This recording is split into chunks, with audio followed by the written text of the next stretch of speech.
Hello everyone. आज हम लोग सॉल्व करने वाले हैं एक्सरसाइज 3.1 का क्वेश्चन 6 है क्या। Given the linear equation x minus y plus 1 equal to 0, write another linear equation in two variables such that geometrical representation of the pair so found is. First है आपका intersecting lines, second है parallel lines, third है आपका coincident line. यानी इसमें करना क्या है, आपको एक इक्वेशन दिया गया है और आपको एक और इक्वेशन बनाना है। इस तरह से बनाना है कि जब हम लोग उसको ग्राफ पे ड्रॉ करें तो वो दोनों लाइंस पहला क्या हो, इंटरसेक्ट करे, और दूसरा पैरेलल रहे, और तीसरा क्या रहे, कोइंसिडेंट रहे। हमको कंडीशन पता है लाइन इंटरसेक्ट कब करेगी, जब a1/a2 और b1/b2 आपस में बराबर नहीं होंगे। और पैरेलल लाइंस कब होंगी, जब a1/a2 b1/b2 आपस में बराबर होंगे, लेकिन c1/c2 बराबर नहीं होगा। ठीक है, ये दोनों आपस में बराबर होने चाहिए, लेकिन c1/c2 बराबर नहीं होना चाहिए। कोइंसिडेंट कब होगी, जब तीनों आपस में बराबर हो, यानी a1/a2 b1/b2 और c1/c2 तीनों आपस में बराबर हो। यहाँ पे a1 b1 c1 क्या है, इसके कोफिशिएंट है, और a2 b2 c2 क्या है, दूसरे वाले इक्वेशन का जो हम लोग फाइंड करेंगे उसके कोफिशिएंट है। अब आते हैं इसके फर्स्ट पार्ट पे। तो फर्स्ट पार्ट में क्या है, इंटरसेक्टिंग लाइंस ना, यानी इंटरसेक्ट करनी चाहिए लाइन। इसका मतलब क्या हुआ, a1/a2 और b1/b2 आपस में बराबर नहीं होंगे।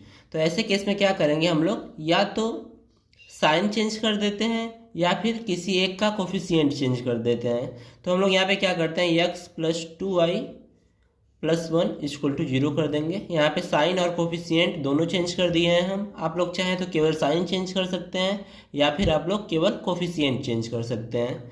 तो इसमें क्या हुआ देखिए, इसका कोफिशिएंट कितना है, 1 है, और इसका कोफिशिएंट कितना है, 1 है।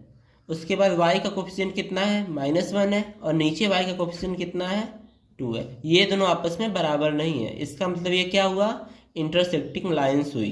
तो हमारा आंसर हो जाएगा x plus 2y plus 1 equal to 0।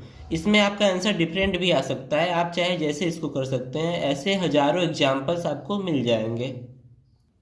अब आते हैं इसके सेकेंड पार्ट पे। तो ये है कंडीशन पैरेलल लाइन के लिए। ठीक है, तो given linear equation is x minus y plus 1 equal to 0। तो पैरेलल लाइन की कंडीशन क्या होती है, a1/a2 और b1/b2 आपस में बराबर होने चाहिए, लेकिन c1/c2 बराबर नहीं होना चाहिए। ऐसे कंडीशन में करते क्या है कि केवल जो कांस्टेंट टर्म है उसको चेंज कर देंगे, बाकी सब वैसे ही रहने देंगे। जैसे यहाँ पे क्या करेंगे, x माइनस वाई ऐसे ही रहेगा, और यहाँ पे अगर हम लोग +2 कर दें तो ये लाइन्स क्या होंगी, पैरेलल होंगी। अब चेक करते हैं, तो a1/a2 आपको क्या मिलेगा, 1/1। ठीक है, और b1/b2 क्या मिलेगा आपको, -1/-1। ये दोनों तो आपस में बराबर हो जाएंगे क्योंकि माइनस माइनस कैंसिल हो जाएगा। उसके बाद c1/c2 करेंगे तो 1/2 आएगा। यानी ये दोनों आपस में बराबर हैं, लेकिन c1/c2 इनके बराबर नहीं है। इसका मतलब ये क्या हुआ, ये पैरेलल लाइंस हो गई। अब आते हैं इसके थर्ड पार्ट पे। तो थर्ड पार्ट में कोइंसिडेंट लाइंस हमको क्रिएट करना है।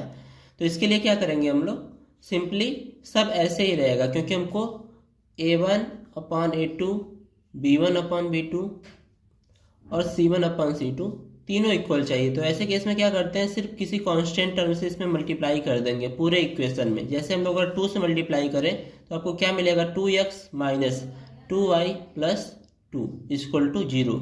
ये दोनों लाइन क्या है, कोइंसिडेंट है। आप चेक करेंगे तो a1/a2 आपको क्या मिलेगा, 1/2।